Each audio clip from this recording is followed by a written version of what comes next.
Përshëndetje, thotë Hoxhi nderuar, thotë çfarë mund të bëjmë kur tradhton burrë dhe ti ja ke fal tradhtin, por nuk e harron dot. Kujtohet çdo moment. Po përderisa e ke fal tani iku e mohabet. Ky kujtimi në çdo moment është për shejtanit. Ty Allahu të shpërblet që ja ke fal, edhe inshallah shpendu, është mbyll kjo punë.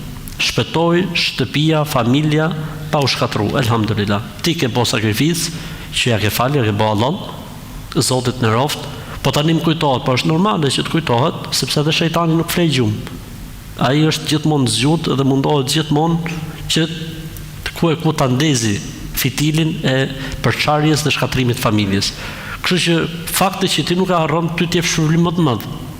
Fakti që ti nuk e harron, të kujtohet vazhdimisht dhe burrit ja ke bë Allah, dhe burri vjen në shtëpi dhe sillet normalisht dhe ti mundohesh sillesh me të normalisht, ky është xhihadi jot. Ka sprovu Zoti me këtë burr që ja ke bë Allah. Mbaroj historia, lerat mohabet tani. Përderisa e ke bë Allah, përderisa e ke fal, iku. Po të kujtohet, bëj sabër. Ka thënë Zoti në Kur'an, innama yuwaffa as-sabiruna ajrahum bighayri hisab. Allahu do të shpërblej ata që durojnë pa hesab, pa llogari. Nuk ka gjë më të rëndë peshore në ditën e Kiametit se sabri dhe durimi. Pra nëse gjërat shpërblejnë 1 me 10, 1 me 70, 1 me 700, 1 me 100, sabri është pa hesab. Sabri, durimi, shpërblet tek Zoti i gjithësisë pa llogari, pra nuk ka një koeficient fiks.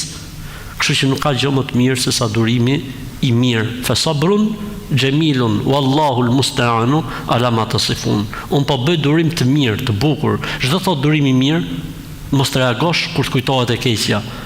Mos të reagosh kur të kujtohet dëmi që të ka bërë ai tjetri.